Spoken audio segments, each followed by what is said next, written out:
Buenas noches. Bueno, vamos a continuar con la clase pertinente a la unidad 3, ¿no? La formación del Estado moderno, el pensamiento político moderno. En primer lugar, bueno, vamos a recuperar algo de lo que vimos en la clase pasada.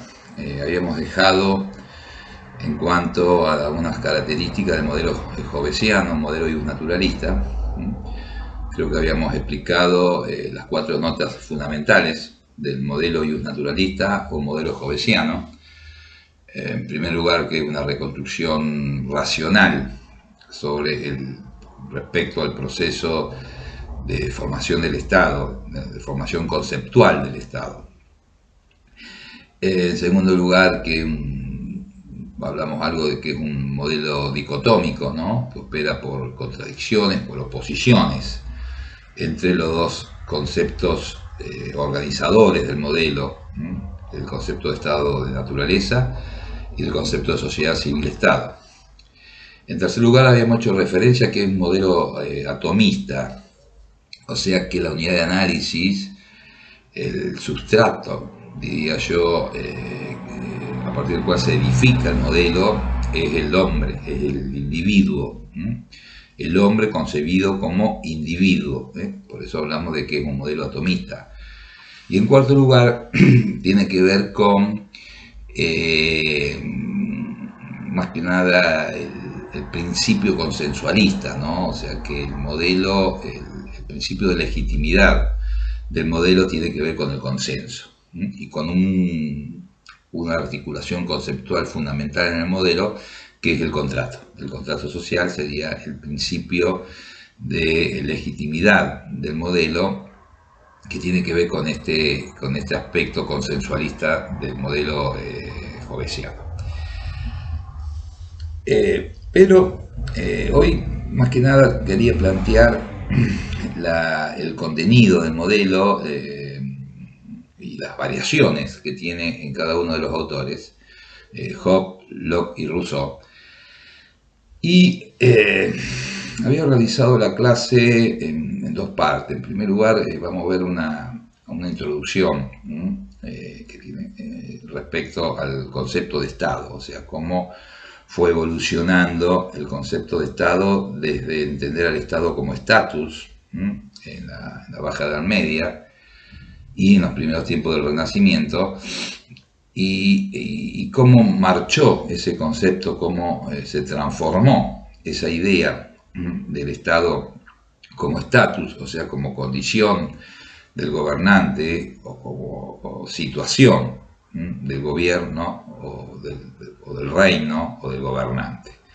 Cómo se transformó ese concepto en la noción de Estado que se tiene en el siglo XVII, sobre todo con las obras de Baudin y de Hobbes, ¿no? O sea, el Estado como un concepto que refiere a la unidad del poder soberano.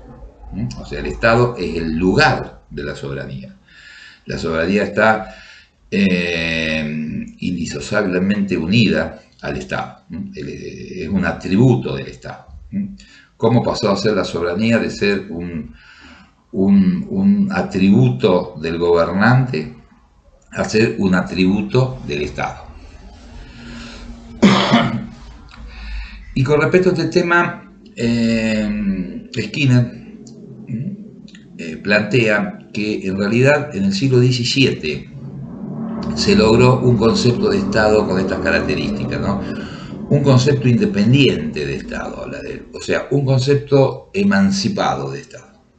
O sea, el Estado logró liberarse de un conjunto de conceptos al cual estaba unido en la época anterior al Renacimiento o anterior al siglo XVII. En primer lugar, hay una independencia entre política y moral. O sea, Skinner dice, bueno, el primer paso que se va a dar en cuanto a esta construcción del Estado como locus, como lugar de la soberanía, es la independencia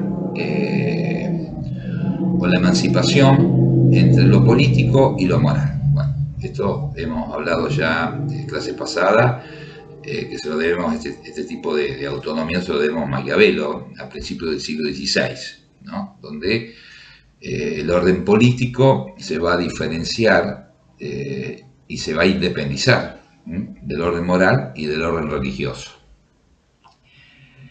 Por otro lado, el concepto moderno de Estado implica o demanda como requisitos alguna especie de independencia con el orden externo, ¿no? El concepto de Estado se refiere a la soberanía, o tiene que ver, o se califica, yo diría, por la soberanía, y se relaciona a una situación de independencia en el orden externo. En tercer lugar, tiene que ver con un proceso de concentración de los poderes estatales independientes de cualquier institución, de cualquier actor interno que reclame esa soberanía. O sea, la idea de soberanía tiene que estar unificada en una situación de exclusividad en el Estado. O sea, la soberanía está en el Estado. No puede estar fragmentada en distintos depositarios de autoridad, como pasaba en la poliarquía feudal, ¿no? Eso marca el tránsito de la poliarquía feudal al Estado moderno.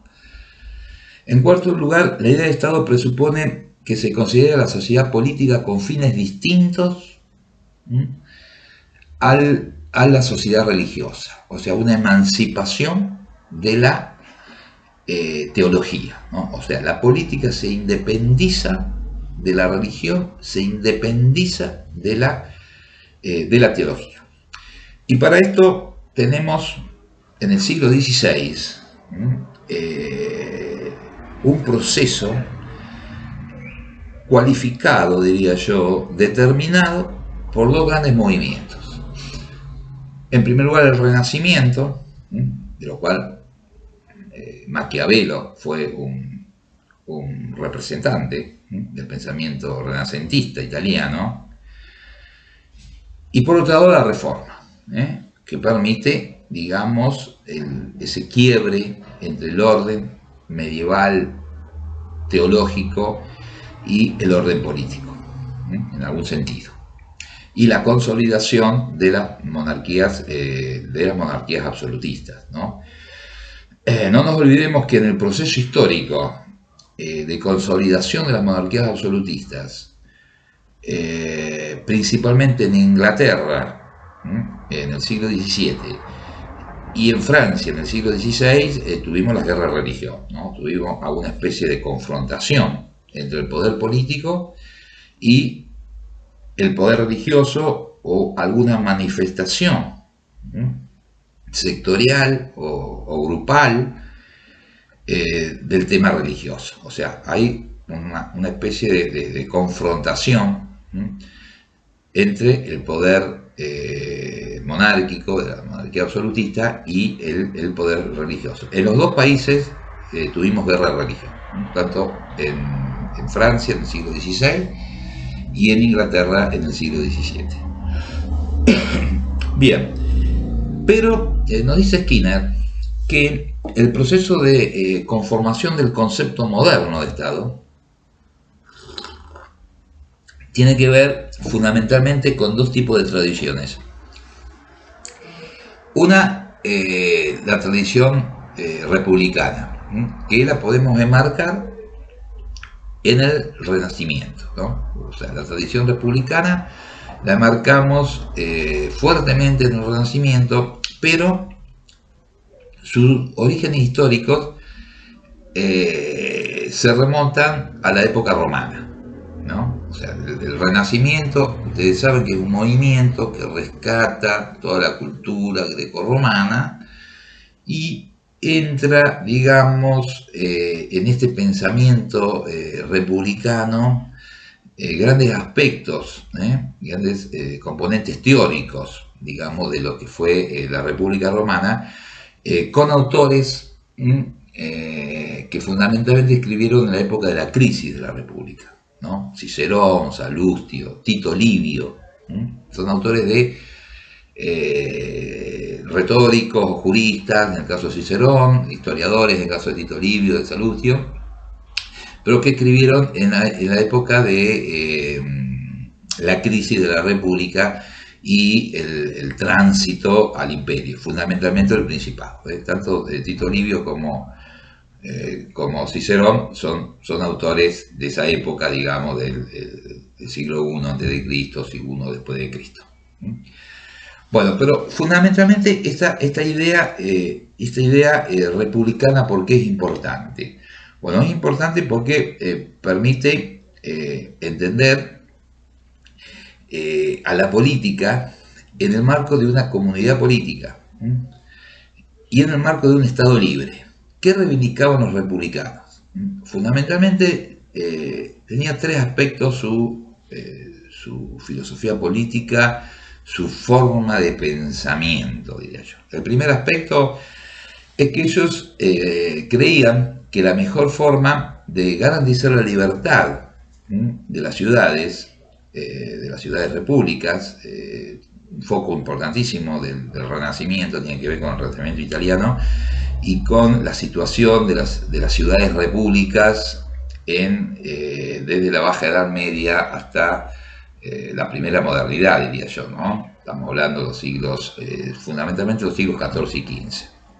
Entonces los republicanos creían que lo que debían promover las libertades públicas, las libertades de la ciudad, tenía que ver con esa independencia de todo poder extranjero. En un contexto bastante conflictivo de las ciudades repúblicas, renacentistas, que se relacionaban a antagonismos y a pretensiones de los países y de los imperios vecinos de apropiarse del Regnum Itálico, ¿no? Sobre todo Francia, España, el Sacro Imperio Romano Germánico y el papado también, que estaban los estados pontificios, que tenían una fuerte preponderancia en el centro de Italia, querían prácticamente adueñarse de las repúblicas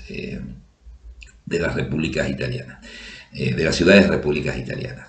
Pero fundamentalmente este movimiento tiene que ver con eso, con una independencia en lo exterior, pero también tiene que ver con el autogobierno. O sea, la mejor forma de garantizar la libertad de las ciudades estaba en el camino de hacer asentar la soberanía en la comunidad de ciudadanos. Estos autores republicanos eran profundamente defensores de las libertades positivas, o sea, de la libertad de participación y de la virtud política.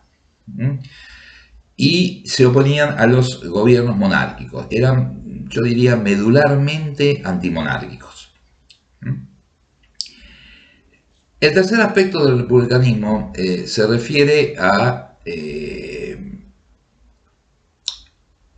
una separación que hacen ellos, los republicanos, entre el Estado y los gobernantes. O sea, creían que el Estado estaba separado de los gobernantes, o sea, de aquellos que cumplían las funciones de gestionar los intereses de la comunidad.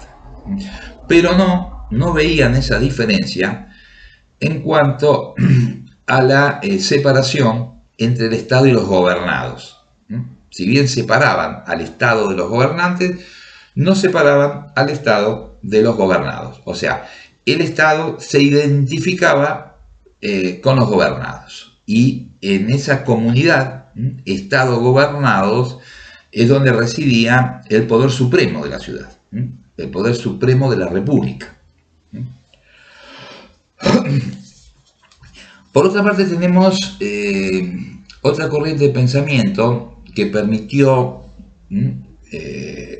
transitar hacia el concepto moderno de Estado, o sea, ese tránsito que se da entre la concepción del Estado como poderes del príncipe o poderes del reino, o posesiones del príncipe, yo diría esa concepción patrimonialista del Estado, esa concepción de estatus que les dije en algún momento, ¿no? El término Estado viene de status, y estatus en derecho romano tenía que ver con la situación, con la condición del quirites, del ciudadano. Es una concepción más que nada del derecho privado. Yo creo que evolucionó, el concepto de Estado va a evolucionar desde el derecho privado al derecho público, teniendo en cuenta la tradición romana. Entonces comienza a pensarse en la Baja Edad Media en términos de derecho privado, o sea, en términos de estatus. El estatus tiene que ver con los poderes que tiene el gobernante sobre su Estado. O sea, cómo avanzó esa perspectiva hasta concebir al Estado como un ente separado de gobernantes y gobernados. Bueno, tenemos la teoría republicana, que la expliqué recién, pero tenemos una teoría acá que es importantísima, una segunda teoría, o yo diría mejor una segunda tradición que es muy importante, no solamente porque permite el paso teórico, el tránsito desde el Estado concebido como los poderes del gobernante o de la situación del gobernante o del reino al Estado como un ente artificial, como una persona moral, como una persona jurídico-política independiente de gobernantes y gobernados, sino también esta teoría es importante porque plantea una especie de contractualismo que el contractualismo de Hobbes y de Locke van a rechazar. O sea, se puede explicar el contractualismo hobbesiano, que es el tema que vamos a ver más adelante, mediante la contraposición entre esta teoría contractualista pre-hobbesiana y el modelo iusnaturalista que estamos tratando de plantear. Bueno, esta corriente se va a dar en un espacio histórico, diría yo, en un ambiente histórico muy definido, y va a ser dominada por un autor, Barclay, que era un autor sostenedor, defensor de las monarquías absolutistas. Lo va a denominar monarcómanos. Los monarcómanos o autores regicidas del siglo XVI. Se va a desarrollar sobre todo en Francia, en el siglo XVI, aunque después se va a extender a otros países, ¿no? Los Países Bajos, Inglaterra, en el siglo XVII, pero esta tradición de los monarcómanos eran autores contractualistas, que trabajaron en la época de las guerras religiosas de Francia, o sea, las guerras contra los hugonotes. Los hugonotes eran los calvinistas franceses. Bueno, ¿qué planteaban este tipo de contractualismo? Que yo diría premoderno, un tipo de contractualismo premoderno. Planteaban cuatro cuestiones fundamentales. La idea de este contractualismo es limitar los poderes del soberano. Sostenían que la soberanía constituía un conjunto de poderes limitados. Planteaban, en primer lugar, no eran republicanos. O sea, no nos hablaban de autonomía cívica, de libertad de las ciudades, de autogobierno. De hecho, la mayoría de los autores monarcómanos eran partidarios de la monarquía, de una monarquía limitada, ¿no? De una monarquía limitada. Y estaban en contra de la monarquía absolutista, o sea, de la monarquía que concentraba en sus manos todo el poder político del Estado. En segundo lugar, estos monarcómanos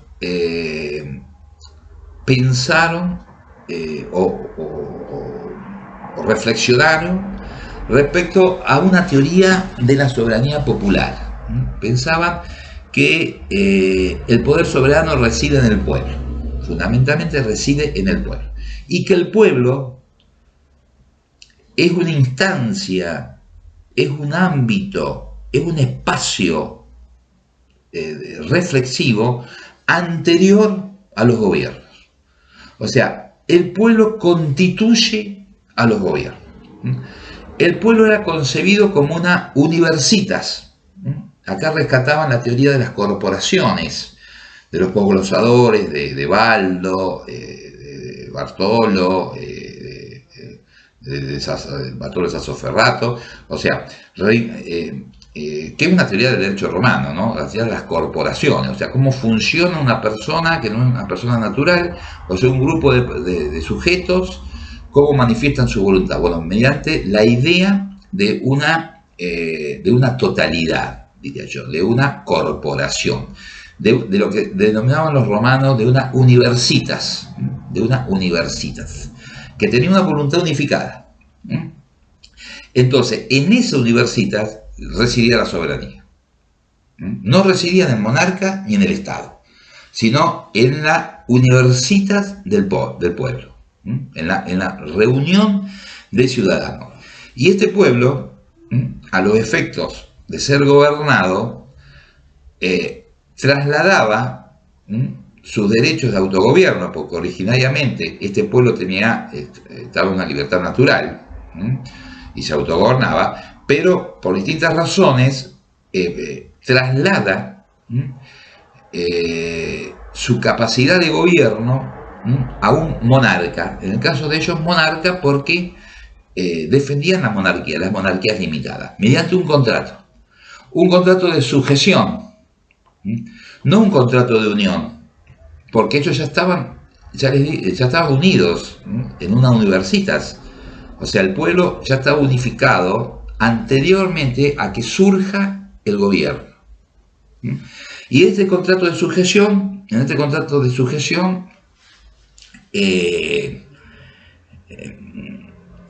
fundamentalmente trasladan poderes al Estado y se reservan otros. Por ejemplo, el derecho de resistencia. Si el Estado no cumple con los fines de su institución y protege la vida y la propiedad de los ciudadanos, puede ser pasible de insurrección, digamos, de resistencia. Y en cuarto lugar, esta teoría de los monarcómanos o autores regicidas del siglo XVI distinguían la función de gobierno de la persona física del rey. Y hablan del oficio real. O sea, la función del gobierno se separaba de la persona natural o de la persona física del rey.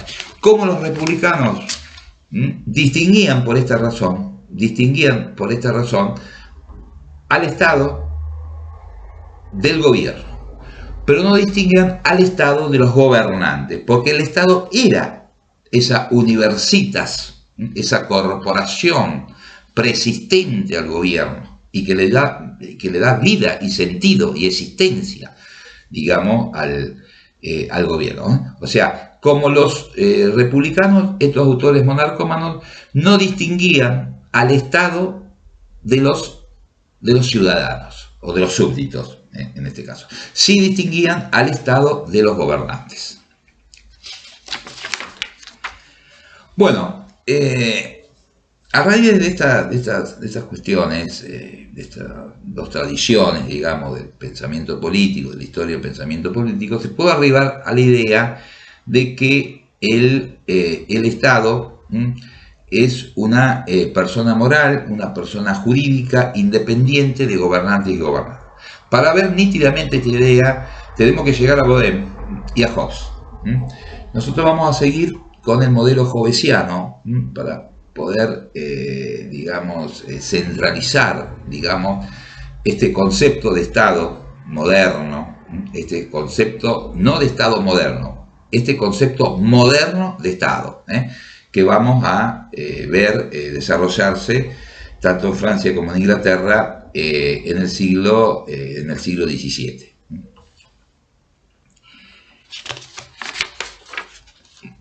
Bueno, la teoría de los naturalistas, fundamentalmente de Hobbes, Locke y Rousseau,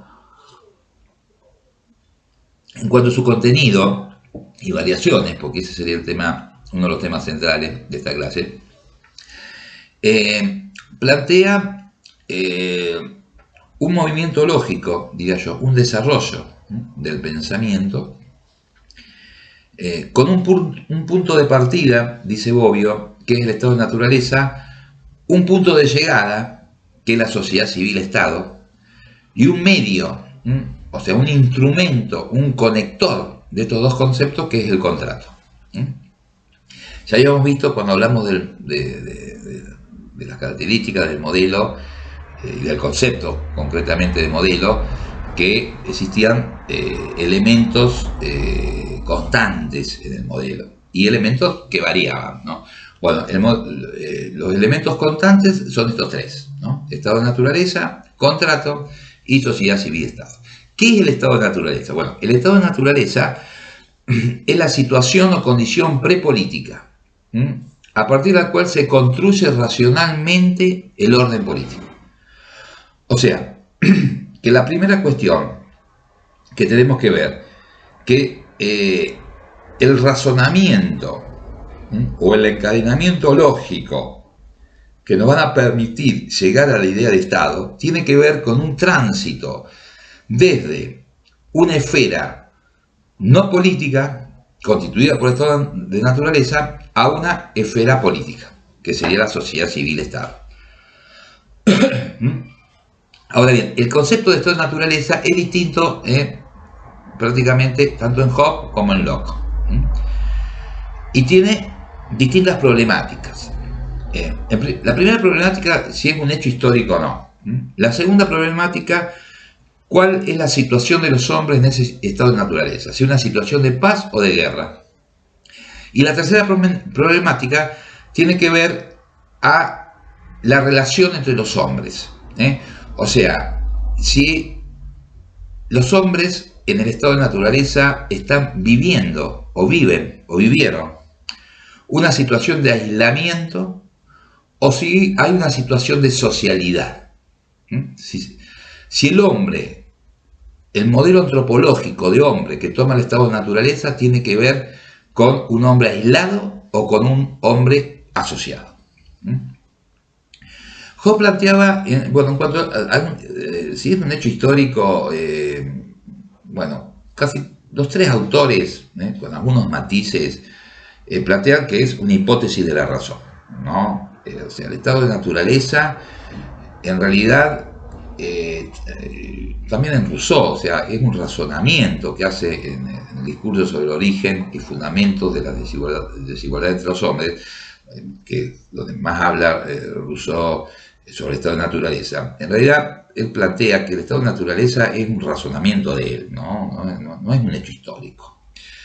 En Locke y en Hobbes tampoco, son hipótesis más definidas en el caso de Hobbes y de Locke, son hipótesis de la razón. Debemos pensar como si los hombres viviesen en algún momento en un estado no político, problemático, ese estado no político que los induce, que los determina a los hombres a salir de él y a instituir el estado civil o sociedad civil o estado político. ¿Estamos? Eso en cuanto al tema de la historia.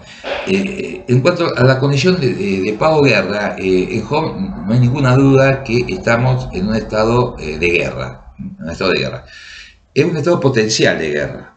O sea, los hombres en el estado de naturaleza permanentemente están dispuestos a defenderse del ataque de otros hombres.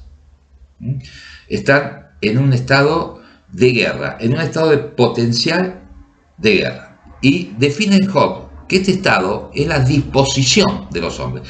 No es que estén guerreando todo el tiempo. Eso no hubiera permitido la sobrevivencia de la especie humana, hubiera sido la aniquilación del hombre. No están todo el tiempo guerreando, ¿no? Pero es la disposición que tiene el hombre de enfrentarse con otros hombres para preservar su vida. La idea de Hobbes es la preservación de la vida, o sea, es la seguridad. Hay tres supuestos del estado de naturaleza de Hobbes, ¿no? Los tiempos primitivos, la guerra civil y las relaciones internacionales, o sea, las relaciones entre estados soberanos. ¿Cuál es la definición? A partir de estos tres ejemplos, ¿qué nos dice Hobbes? ¿Cuál es la definición del estado de naturaleza? Bueno, es una situación en que se encuentran los hombres, una situación miserable, dice, miserable, que se encuentra el hombre caracterizada por la guerra de todos contra todos, porque el hombre es un lobo del hombre, es un homo hominis lupus, dice Hobbes, y caracterizada por la ausencia de un poder común que lo sujete, que lo someta. Ese es el estado de naturaleza en Hobbes. Otra característica del estado de naturaleza es que los hombres son iguales, por naturaleza, pero no se reconocen como iguales. O sea, ¿qué es lo que dice Hobbes? Los hombres son iguales, son objetivamente iguales. Si uno los analiza, ve cierta igualdad entre los hombres, pero ellos no se autoperciben como iguales. Ellos se creen que cada uno es más poderoso o es más inteligente que el otro. O sea, los hombres no se reconocen. No se reconocen. Este es un tema que va a resolver la teoría política recién Hegel, ¿no? El estado de reconocimiento con el estado de derecho. Pero los hombres no se reconocen y combaten unos con otros en forma permanente en términos potenciales, no en términos actuales, sino en términos potenciales. O sea, están dispuestos a guerrear por la preservación o la autopreservación de su vida, por un mandato del estado de naturaleza, del derecho natural, que le ordena al hombre autopreservar su vida y usar todos los recursos que su razón o su fuerza física le pone a disposición para ese fin, ¿no? La autopreservación. O sea, el fin del hombre no es la felicidad como en el caso de Aristóteles. El fin del hombre es la autopreservación. Pero ¿por qué dice Hobbes que son iguales? Aunque no se reconocen como iguales ellos. Fundamentalmente, primero por la capacidad de matar. Segundo, por la creencia en su superior inteligencia. Todos creen que son superiores a todos. Y tercero, por el deseo de poder. El poder funciona en el estado de naturaleza en el sentido de garantizar la vida. El hombre no quiere el poder o no anhela el poder por el poder, pues no sabe lo que es el poder por el poder, sino que ve que el poder es un medio para poder autopreservarse. Entonces dice en el Leviatán Hobbes que el hombre anhela el poder, poder tras poder, que solo cesa con la muerte. Que solo cesa con la muerte.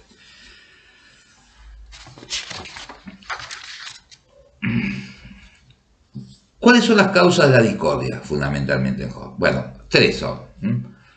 La competencia, para lograr un beneficio de otros hombres. La desconfianza, para lograr seguridad. Desconfío de todos y yo me siento seguro si desconfío de todos. Y la gloria, para lograr reputación. O sea, lograr que otros hombres se me sometan a mí, que me reconozcan. La única manera de que los hombres se reconozcan en el estado de naturaleza es que se sometan. Entonces los hombres lo que quieren son gloria, para lograr esa reputación como un ser superior. O sea, el reconocimiento es la aceptación que tienen los poderosos de que están por encima de los otros hombres. ¿Digamos? Por la desconfianza los hombres viven en aislamiento permanente, ¿no? Habíamos dicho, y logran esa seguridad, logran la seguridad. ¿Cuál es la pasión que lo hace salir a los hombres de este estado de naturaleza? La pasión más importante es el temor a la muerte violenta. Por el temor a la muerte violenta los hombres salen y tratan de superar mediante el contrato social y la institución del Estado político, que los proteja a todos. El último aspecto importante del estado de naturaleza tiene que ver con las leyes, con la diferencia entre derecho natural y ley natural. En Hobbes, el derecho natural es el poder del hombre, el poder físico. Y la ley natural es la regla, es el límite. O sea que la ley natural es lo contrario del derecho natural. Es lo que limita el poder físico que tienen los hombres para autopreservar su vida. ¿Y qué le manda la ley natural? Bueno, buscar la paz. La ley natural dice, bueno, si están compitiendo y están guerreando, es muy difícil que logren la autopreservación. La razón les dice eso. Y para lograr la autopreservación tienen que cesar el estado de guerra. Y para eso hay algunas máximas buscar la paz, renunciar al todo, o sea, a todas las cosas, y la pacta sunt servanda del derecho romano, o sea, cumplir los contratos. ¿Estamos? Esas son las tres leyes más importantes, las primeras tres leyes de naturaleza. El contrato en Hobbes no es tampoco, está la problemática del hecho histórico, no es un hecho histórico, es una hipótesis de la razón. ¿Y qué es lo que transfiere mediante el contrato a los hombres? Transfieren todos los derechos salvo el derecho de autopreservarse, o sea, el derecho a la vida, ¿no? ¿Entre quiénes se celebra el contrato? Entre los individuos, no entre el individuo y el gobierno como el caso de los monarcómanos, sino entre los individuos. Y de ese contrato surge un tercero, es en beneficio de un tercero, que es el Estado, que no es parte del contrato. ¿Estamos? ¿Cómo es la forma del contrato? Bueno, un contrato, ustedes saben que los escritores de derechos públicos habían hablado del contrato de unión que formaba un pueblo y el contrato de sujeción, donde ese pueblo se sometía a un gobierno. Bueno, en el caso de Hobbes, el pacto es uno solo. Existe la instancia de la unión y de la sujeción, pero en el mismo momento. ¿Por qué? Porque la sociedad surge en Hobbes, que la llaman la multitud, surge por la sujeción, por un factor externo. No es una cuestión interna de la sociedad, no hay ningún ánimo, ningún apetitum societatis, como decía Grocio. Internamente, no hay ninguna inclinación del hombre a vivir en sociedad, sino que el hombre vive en sociedad porque está obligado por un poder externo, que él crea, que es el Estado. O sea, que de la sujeción al Estado surge la unión de los ciudadanos. ¿Estamos?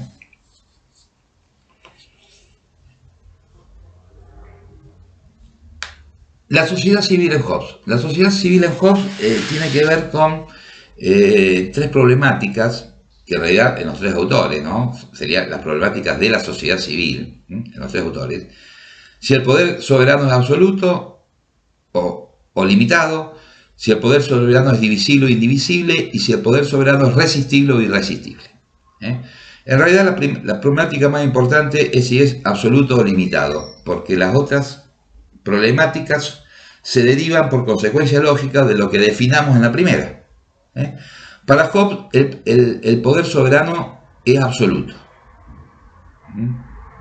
porque si no es absoluto no es soberano. Si una persona reconoce la soberanía en otro, o sea el poder es relativo, ese otro es el soberano y no la primera persona. Entonces el poder soberano es absoluto porque no reconoce límites, o sea que es ilimitado. ¿En qué sentido? Bueno, el sentido de ilimitado legibus solutus, como se llama. O sea, el soberano no está obligado a las leyes que él mismo promulga, porque no se puede autoobligar, dice Hobbes. Entonces no está obligado a las leyes que él mismo promulga. Y por otro lado, el poder es absoluto, y que tiene que ver con que también es irresistible en el caso de Hobbes. ¿Por qué? Porque el contrato se celebra entre individuos, y esos individuos crean un tercero, que sería el Estado, que no formó parte del contrato. Entonces, ningún súbdito puede reclamarle nada al Estado, porque el Estado no firmó ningún contrato con él. El contrato, vuelvo a repetir, en Hobbes y en Locke también, es entre los individuos, no entre los individuos o la multitud o el pueblo y el gobierno, como en el caso de los monarcómanos. Vuelvo a recalcar esto, que ya lo dije, porque es muy importante y es la gran diferencia que existe entre el contractualismo hobbesiano y el contractualismo de los monarcómanos, ¿no? de los autores regicidas del siglo XVI.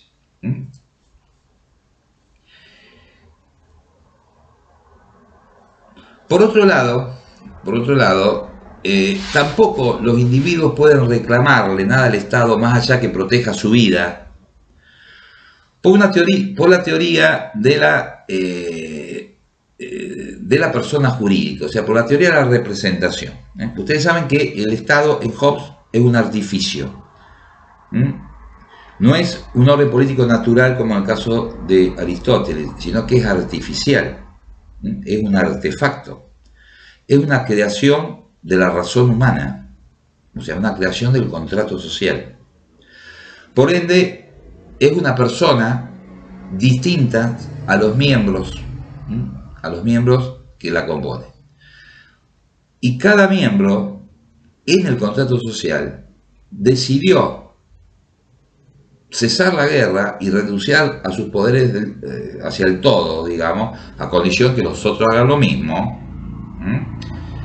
y creó el Estado, donde el Estado se constituye en actor de todas las acciones de los individuos. Los individuos son autores, dice Hobbes, y el Estado es el que actúa. Pero esa acción se va a imputar a los individuos, ¿no? O sea que ninguno tiene ningún derecho contra el Estado, porque sería como tener derechos contra sí mismo, ¿no? O sea, verdaderamente a quien se imputa las consecuencias de los actos del soberano es a los individuos. Los individuos son los que están actuando en realidad por representación, por la representación del soberano. Esto deriva en las otras dos problemáticas. El poder para Hobbes es indivisible y el poder es irresistible por las razones que le dije anteriormente. Bueno, el caso de Locke. Para Locke,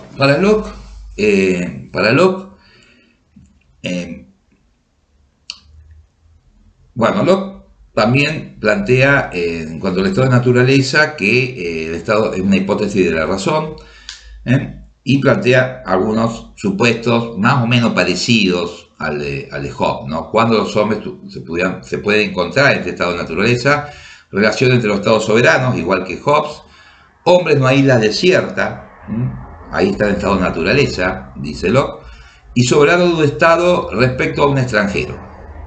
Esas serían las situaciones donde los hombres están en estado de naturaleza. Pero lo define no como estado de guerra, Locke lo define como estado de paz.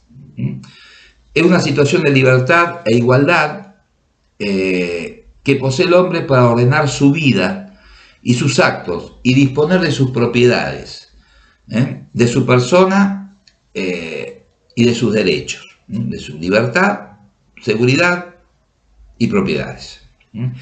Para Locke, la propiedad es un derecho que existe en el estado de naturaleza, a diferencia de Hobbes, porque en Hobbes no hay derecho en el estado de naturaleza, ¿no? No existe ni el bien, ni el mal, ni lo justo, ni lo injusto, porque eso lo tiene que definir el soberano, y el soberano todavía no está en el estado de naturaleza, ¿no? Bueno, para Locke, la propiedad existe en el estado de naturaleza. Y en realidad toda la filosofía política de Locke, ustedes saben que Locke es el fundador del liberalismo político, está encaminada a proteger la propiedad, Y él dice que el que viola mi propiedad ya no tiene ningún límite para violar otros derechos, ¿no? O sea, por eso involucra un poco casi todos los derechos en el derecho de propiedad, porque la libertad también es propiedad del sujeto, y esa propiedad surge del trabajo. O sea, ¿cómo surge la propiedad en Locke? Bueno, surge en el estado de naturaleza y tiene que ver con este acto de separación. El hombre, al aplicar el trabajo, al extraer el producto de la tierra, dice Locke, en el libro tal vez más importante de Locke, que es el segundo tratado sobre el gobierno civil, el hombre al extraer el fruto de la tierra, le está aplicando el trabajo y está desvinculando ese fruto de la comunidad natural con que Dios le entregó la naturaleza al hombre. ¿Estamos?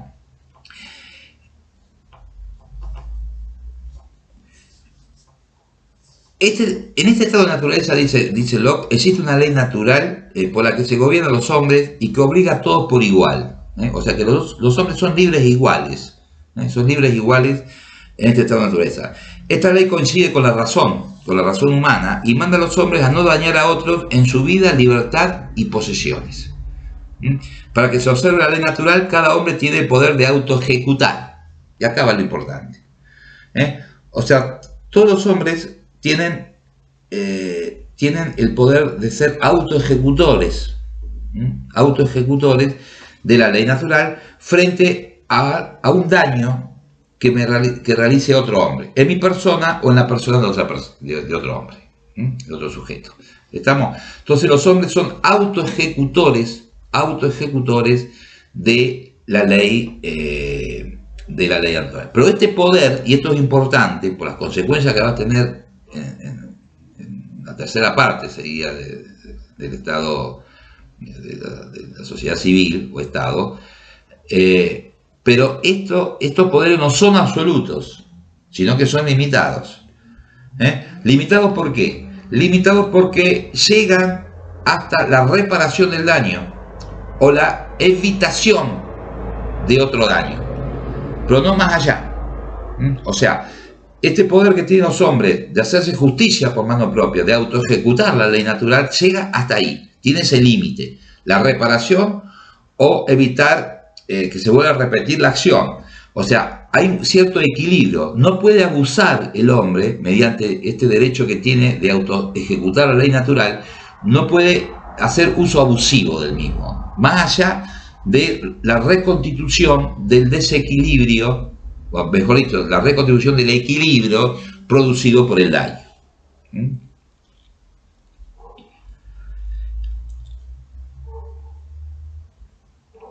¿Cuál es el problema del estado de natural y por qué hay que salir en el caso de John Locke? Bueno, el problema que tiene el estado de naturaleza es que no existe un tercero imparcial. O sea, no existe en el estado de naturaleza el interés público. Concretamente es eso. Entonces, al no existir un tercero imparcial, las contiendas entre los sujetos no pueden resolverse en un ámbito de neutralidad y de imparcialidad. ¿Por qué? Porque los únicos intereses que existen en el estado de naturaleza son intereses individuales. No existe intereses públicos, porque no hay un Estado, no hay una esfera pública, no hay una esfera política. O sea, el estado de naturaleza, como en todos los autores del modelo, es una instancia prepolítica. Entonces, lo que motiva a los hombres a salir del estado de naturaleza es justamente la creación de ese tercero imparcial. Esa es la razón por la cual los hombres salen del estado de naturaleza. Y los contratos, bueno, el contrato es una hipótesis también de la razón en el caso de Locke. ¿Qué transfiere el hombre? Solamente el derecho de hacerse justicia por mano propia, ¿no? O sea, solamente el derecho de ser autoejecutor de la ley natural. Y retiene el resto de los derechos. Por eso el poder del Estado va a ser limitado en Locke. ¿Estamos? Eso en cuanto a la transferencia de derechos. Bueno, en cuanto a los poderes del Estado, en Locke también está la problemática si es absoluto, es limitado, es divisible, indivisible, resistible, irresistible. La lógica es la misma que cuando hablamos de Hobbes, porque en realidad el poder es relativo, el poder no es ilimitado. Y en el caso de Locke, por una razón muy lógica, el poder no es ilimitado del Estado, que se instituye después de la salida del hombre del estado de naturaleza, porque el hombre no puede transmitirle al Estado más poderes de los que tiene. O sea, nadie puede, en principio jurídico esto, de derecho universal, nadie puede transmitir a otro un derecho mayor o más extenso al que tiene. Y en el estado de naturaleza, los hombres solamente tenían poderes limitados. Creo que quedó claro cuando expliqué la autoejecución de la ley natural, ¿no? En el estado de naturaleza. Entonces, no le puede transmitir al monarca ningún componente absoluto del poder, porque él no tiene poderes absolutos en el estado de naturaleza. Esto no le pasa a Hobbes, porque Hobbes, los hombres tienen poderes absolutos en el estado de naturaleza, pero en el caso de Locke no. Los hombres tienen poderes limitados, poderes que están regulados por la ley natural, que pone límites al poder.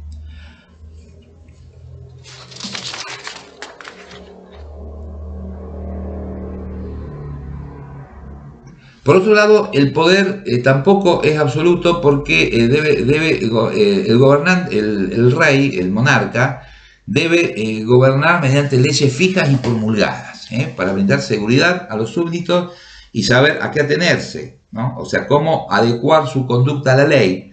Esas leyes tienen que ser públicas, en la composición del poder político, en el caso de Locke, ¿no? Y bajo ningún punto de vista, es otro requisito, puede transferir el poder de hacer leyes.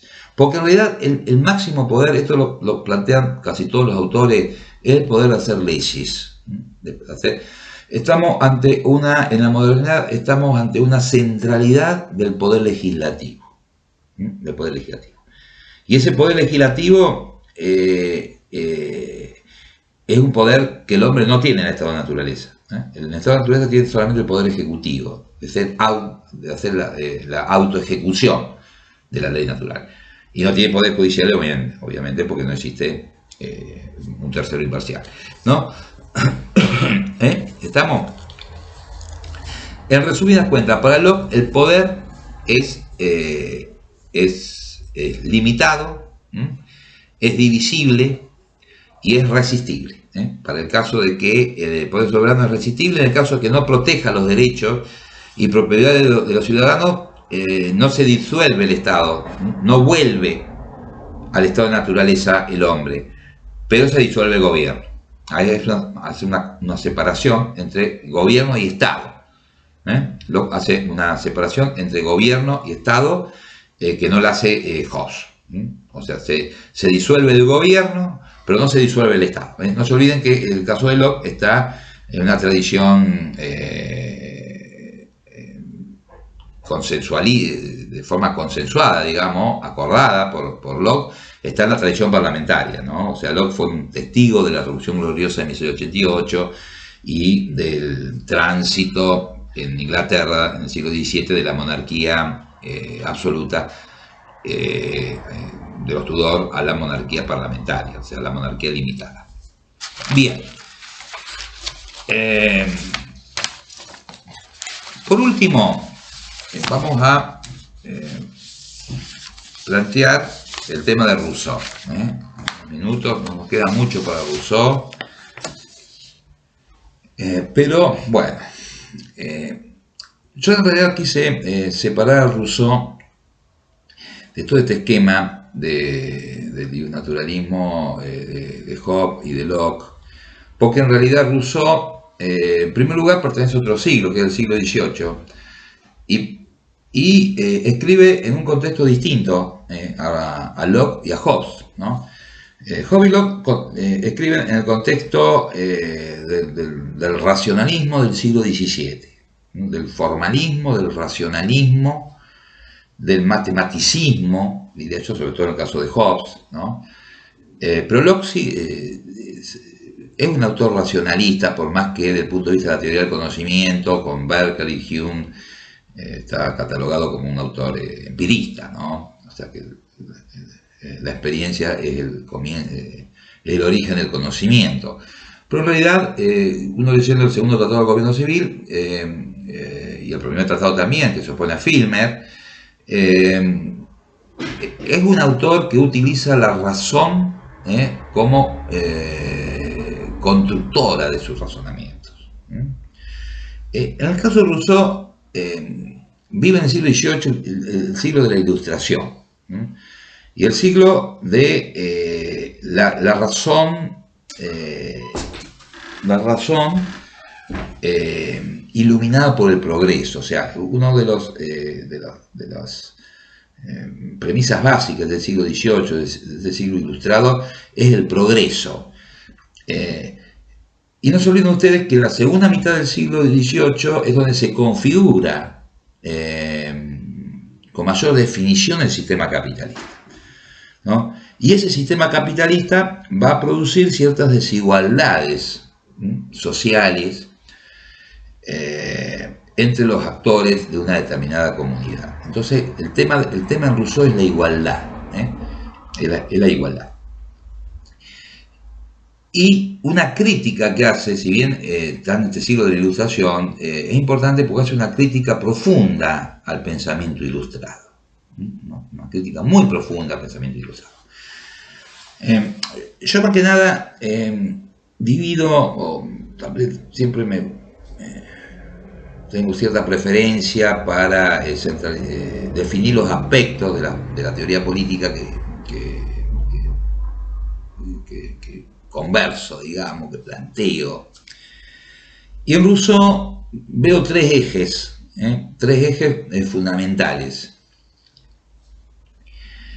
El primero tiene que ver con Rousseau y la Ilustración, ¿no? O sea, la crítica que hace Rousseau al pensamiento ilustrado, ¿no? Y cómo refuta la idea del que el progreso de la ciencia y las artes ha mejorado a la especie humana. Él pone en duda, en un gran signo de pregunta,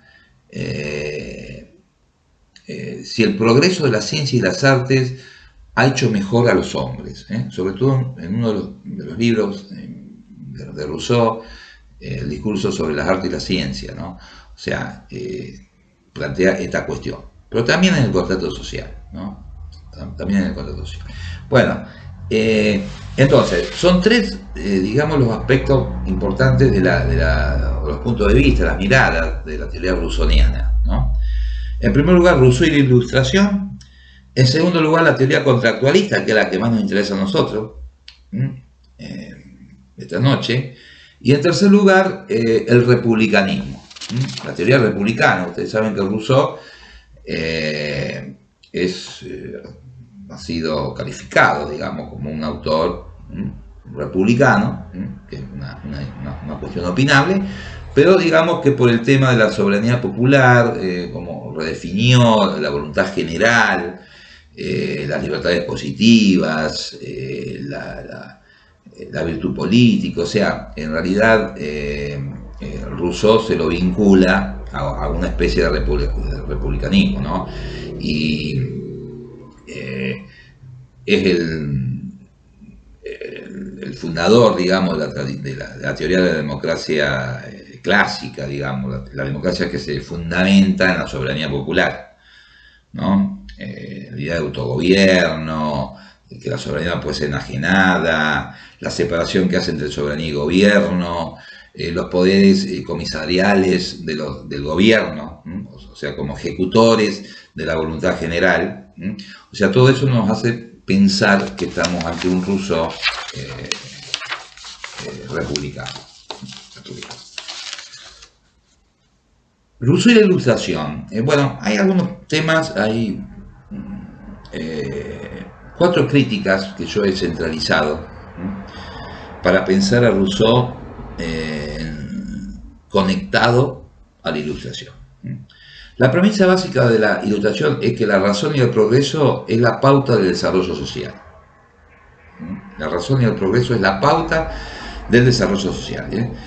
No se olviden ustedes que estamos también, no solamente en el siglo del capitalismo, sino en el primer siglo de la revolución industrial, o de la primera revolución industrial, ¿no? Donde tenemos un enorme desarrollo de la técnica, de los progresos científicos, yo diría de los progresos tecnológicos, o sea, de la ciencia aplicado a la técnica, digamos, ¿no? O sea, entonces, la primera crítica que hace Rousseau es una crítica al Estado, y dice: no es suficiente asegurar las condiciones de coexistencia humana para lograr la felicidad del hombre. Ya hay dos cuestiones. En primer lugar, quiebra el planteo hobbesiano que el fin del orden político es la autopreservación de la vida y la seguridad de los ciudadanos, ¿no? o la seguridad de las propiedades en Locke, o el derecho de propiedad en Locke. Acá me está diciendo Rousseau que no es suficiente asegurar la coexistencia, no es suficiente asegurar que los hombres no se maten para tener un Estado. Y en segundo lugar, que es un fin del Estado la felicidad del hombre. Acá se produce un reencuentro, diría yo, un reencuentro entre Rousseau, sobre todo en el Emilio, o sobre la educación, uno de los textos fundamentales de Rousseau, un reencuentro entre un autor del siglo XVIII, de filosofía moderna, diría yo, y Aristóteles, ¿no? Aristóteles planteaba eso, que el fin del hombre en la poli era la eudaimonía, o sea, lo que se traduce como felicidad, ese estado de plenitud. Rousseau nos dice, no es suficiente asegurar las condiciones de la coexistencia humana para lograr la felicidad del hombre. En segundo lugar, hace una crítica a la sociedad. La sociedad civil es fuente de desigualdades y egoísmo. El hombre moderno se escinde entre el burgués y el ciudadano. O sea, el hombre moderno es un hombre escindido, separado, enajenado, en un término que después lo va a recuperar fundamentalmente Marx, ¿no? Es un ser enajenado entre el burgués, el bourgeois, que sería el orden económico, y el ciudadano, el citoyen. El citoyen en Rousseau es el político, el orden económico y el orden político, y que tiene mucho que ver con el sistema capitalista y con la revolución industrial, como les dije, ¿no? En tercer lugar, hay una crítica moral. Hablé de una crítica del Estado, una crítica a la sociedad y una crítica a la moral. Bueno, hay que explicar que, en primer lugar, cuando habla de moral, Rousseau no está hablando de lo que entendemos por moral, no está hablando como algo que tiene que ver con la ética, con los principios de la conducta, no. Cuando habla de moral está hablando de costumbres. Cuando habla de moral, habla de costumbres. La moral, bueno, es la costumbre. Las costumbres de los hombres. Y acá dice, el progreso de las artes y la ciencia conduce a la corrupción moral de los hombres, o sea, la corrupción de las costumbres. La antropología de Hobbes, ya le adelanto, porque esa es la crítica antropológica, pero la antropología de Locke es que el movimiento de la historia del hombre, o la historia del hombre, es una historia de decadencia, de degradación. Desde el estado de naturaleza a la sociedad política, el hombre se ha degradado. El hombre antropológicamente se ha corrompido. Lo que hizo la modernidad y el progreso de la ciencia y de las artes, no solamente del siglo XVIII, sino desde la agricultura y la metalúrgica, según relata en los discursos sobre el origen de la desigualdad entre los hombres, lo ha degradado y lo ha pervertido. Y muchos de los que hablan del hombre en estado de naturaleza, esto lo dice en el primer discurso del origen, de los discursos sobre el origen de las desigualdades, y muchos de los que hablan de derecho natural y del hombre en estado de naturaleza están hablando del hombre civil, no del hombre natural, porque el hombre natural no tenía esos vicios, porque no los conocía, con que muchos autores definen hoy al hombre en el estado de naturaleza. O sea, traslada, dice Rousseau, un conjunto de actitudes, un conjunto de características antropológicas del hombre actual, lo trasladan al hombre en estado de naturaleza. ¿Por qué la crítica moral? ¿Por qué el progreso de las artes y la ciencia conduce a la corrupción moral de los hombres? Bueno, por distintas cuestiones. Porque requiere un ambiente de lujo y de ocio, surgen de vicios del alma, sobre todo de lujo, porque el ocio no es malo para Rousseau, y existía obviamente en el nombre de la naturaleza, ¿no? Pero el lujo, el ambiente de lujo, el ambiente de lujo lo va corrompiendo, le va restringiendo las fuerzas naturales, los poderes de resistencia ante la naturaleza, los cambios climáticos, el ambiente, el ambiente. Surgen en el alma vicios y necesidades superfluas, obviamente, fundamentalmente, para ser sintético, en ese largo proceso del estado de naturaleza a la primera sociedad civil, hubo dos acontecimientos, que los dije, pero los quiero centralizar acá, que marcaron esa degradación. La agricultura, porque fue determinante en la creación de las sociedades, sobre todo los hombres se anclaron en los territorios, se volvieron sedentarios, antes eran nómades, se volvieron sedentarios. Entonces eso permitió la sociedad y el desarrollo de ciertas actitudes que antes no tenía, de ciertas habilidades y también de ciertos vicios y resentimientos en su comparación con otros hombres, porque los hombres empiezan a juntarse. El hombre en estado de naturaleza en Rousseau era un hombre aislado, ¿no? Un hombre fugitivo, huidizo, usa ese término. El hombre es un ser huidizo. Y por último se fundan, la crítica a la moral se funda en los talentos individuales que originan distinciones sociales. O sea, los talentos individuales originan distinciones sociales porque el hombre, después que se asoció con otros hombres, o sea, que se creó la sociedad, sobre todo la sociedad civil, se compara con los otros hombres. O sea, esa unión entre los hombres también le va a permitir las comparaciones y el surgimiento de vicios, como la envidia, por ejemplo, el orgullo, tiene que ver con ese tema de las comparaciones. Y comienza y tiene que ver también con los talentos individuales, con el amor propio. Él distingue el amor propio del amor de sí. El amor de sí que tenía el hombre en toda naturaleza era esa tendencia a la autopreservación, a la defensa de su vida, a la protección de otros animales, de las cuestiones ambientales y de otros hombres. Ese era el amor de sí. El amor propio tiene que ver con el egoísmo. Eso surge en la civilización. No es propio del hombre en estado de naturaleza. En cuarto lugar, hay una crítica antropológica, que ya la dije, pero la voy a centralizar. La crítica antropológica consiste en esto de que el hombre es un ser dividido. Es un ser dividido, es un ser escindido, es un ser enajenado y no reconciliado consigo mismo. Y recién se va a reconciliar consigo mismo después del segundo contrato y con la creación de la voluntad general y la república.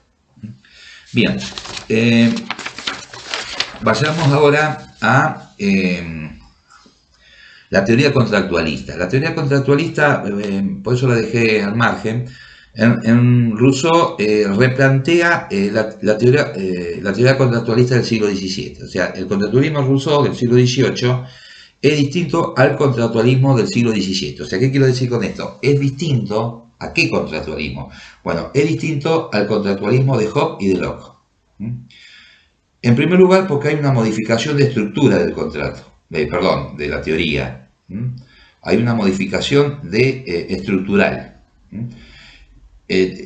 Tanto Hobbes como Locke trabajan con un modelo binario, estado de naturaleza, sociedad civil. Y el contrato, que es el tránsito, que es lo que expliqué hoy. Rousseau va a trabajar con una trilogía, no con un modelo binario. Va a hablar de estado de naturaleza, sociedad civil y república. Son tres los momentos del desarrollo lógico inherente a la construcción del Estado moderno. O sea, Rousseau va a trabajar sobre tres premisas: estado de naturaleza, sociedad civil y república. Y otra modificación estructural es que en Hobbes y Locke el contrato era uno, donde se resumía esas dos instancias de los escritores anteriores, ¿no? La unión y la sujeción, pero en un solo contrato. En Rousseau va a haber dos contratos. Un contrato que va a crear la sociedad civil, el reino de las injusticias y las desigualdades sociales, y otro contrato, que va a ser el segundo contrato, que va a marcar el tránsito entre la sociedad civil, donde está el hombre dividido entre economía y política, y la república, donde el hombre se va a unificar en la esfera de la ciudadanía, en la esfera del Estado y de las libertades positivas. ¿Está claro? En Hobbes y Locke hay un solo contrato que marca el tránsito entre el estado de naturaleza y la sociedad civil, y en Rousseau va a haber dos contratos. Uno determina el tránsito entre el estado de naturaleza y la sociedad civil, y el segundo determina el tránsito entre la sociedad civil y la república o Estado. Y por último hay una modificación axiológica. En Rousseau hay una modificación axiológica importante que, diría yo, controvierte la semántica axiológica de Hobbes y de Locke. ¿Por qué? Porque en Hobbes y Locke el estado de naturaleza tenía una connotación negativa. Los hombres tenían que salir de él. En uno el estado es peor que del otro, ¿no? Pero los dos son negativos. Los dos son la configuración de una instancia prepolítica que hay que superar. Por distintas razones había que superar el estado de naturaleza. En el caso de Rousseau, el estado de naturaleza es explicativo, ¿no? Pero él no le otorga una connotación negativa, sino positiva. El estado de naturaleza es el estado de pureza del hombre, el hombre que luego fue corrompido por la sociedad. Por ende, la sociedad civil tiene una característica negativa, en la instancia de donde se van a plasmar las desigualdades. Comienza el segundo discurso. Comienza Rousseau diciendo que prácticamente que todos los problemas de la humanidad comenzaron cuando alguien cercó un terreno y dijo esto es mío, con la propiedad privada. Entonces, la connotación que tiene en Rousseau el estado de la sociedad civil es negativa. ¿Estamos? Y el Estado tiene una connotación positiva, igual que el Estado en Hobbes y en Locke. Bueno, por otra parte tiene modificaciones de contenido. La teoría rousseauiana tiene algunas modificaciones de contenido que los diferencia con la teoría de Hobbes y de Locke.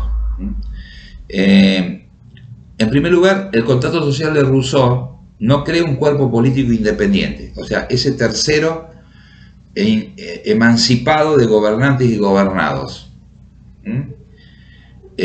ni superior a los individuos, como en los dos casos, tanto en Hobbes como en Locke, es superior, o sea, es superior, ya sea para asegurar la vida en el caso de uno o para proteger la propiedad y los derechos en caso de otro, pero es una instancia neutral, pero es superior a los individuos. Sino que en el caso de Rousseau la voluntad general está conformada por los propios sujetos contratantes en carácter de ciudadano. El Estado son los propios sujetos, pero transformados de burgueses en ciudadanos. La esfera política no se encuentra escindida de la esfera individual, sino identificada. ¿Estamos? En segundo lugar, el ciudadano de Rousseau se constituye como un portador de libertad positiva, no como libertad negativa. La libertad negativa es aquella concepción que nace con Hobbes, que considera que un hombre es libre si no padece de obstáculos externos a su libertad. Entonces, es libre si su libertad no está sometida o no está obstaculizada por un agente externo. Esto es producto del mecanicismo y materialismo de Hobbes, ¿no? De la teoría hobbesiana. O sea, como existen solamente realidades de movimiento, el único movimiento que puede obstaculizar mi libertad es uno externo, es de afuera. Esa es la libertad negativa. La libertad positiva es la libertad de los antiguos. Tanto Constance ha trabajado el tema, como Isaiah Berlin también, cuando habla de libertad positiva y negativa, y Benjamin Constant nos habla de libertad de los antiguos y libertad de los modernos. O sea, la libertad positiva sería la libertad de los antiguos y la libertad negativa sería la libertad de los modernos. Entonces, el ciudadano de Rousseau se constituye como portador de libertades positivas, que tienen que ver con la ciudadanía, con la participación política, mientras que el súbdito de Hobbes o el ciudadano de Locke tiene libertades negativas. Para Rousseau, el pacto social que formó la sociedad injusta es un hecho histórico. Bueno, acá hay una excepción, es un hecho histórico. Dice que ese pacto existió en algún momento de la historia de la humanidad. Mientras que el contrato social que funda la República es una idea de la razón. O sea, de los dos contratos que tenemos en Rousseau, uno tiene que ver con una cuestión histórica y otro tiene que ver con una idea de la razón. O sea, una hipótesis de la razón, como hablamos en el caso de Hobbes y de Locke. En el caso de Hobbes y Locke, siempre es una hipótesis de la razón y está desprovista de toda historicidad. En Rousseau, el momento fundamental del contrato es la unión de las voluntades individuales, que produce la sujeción de la misma al todo. Los hombres, mediante el segundo contrato, se unen y se sujetan al todo. En Hobbes, el momento determinante es la sujeción. En Rousseau, el momento determinante es la unión. ¿Estamos? También hay diferencias en cuanto a los derechos transferidos. En el caso de Rousseau es la máxima transferencia de derechos. Es la máxima transferencia de derechos porque todos transfieren todos los derechos naturales a la voluntad general, que es como no transferir a nadie. Y la voluntad general le devuelve a los hombres esos derechos naturales como derechos políticos. El problema era la desigualdad. Pero si todos transfieren derechos a todos, nadie transfiere a nadie, en realidad, ¿no? En el caso de Hobbes se transferían los derechos todos, menos el derecho a la vida. En el caso de Locke, el único derecho que se transfería era el derecho de ser autoejecutor de la ley natural. En cuanto al republicanismo, hay 5 ideas fundamentales. Primero, Rousseau y la soberanía popular. La idea de bien común. En Rousseau tiene una idea de bien común, que es la voluntad general. O sea, no puede haber disidencias ahí en la voluntad general, ¿no? Porque es una sola idea. Los hombres tienen una sola idea en cuanto a este tema de la voluntad general. Libertades positivas, que se lo expliqué. Lo público prevalece sobre lo privado. Eso tiene que ver con el republicanismo de Rousseau. Y hay una separación entre economía y política y una primacía de la política sobre la economía. Bueno, hemos concluido, hemos terminado este video bastante largo.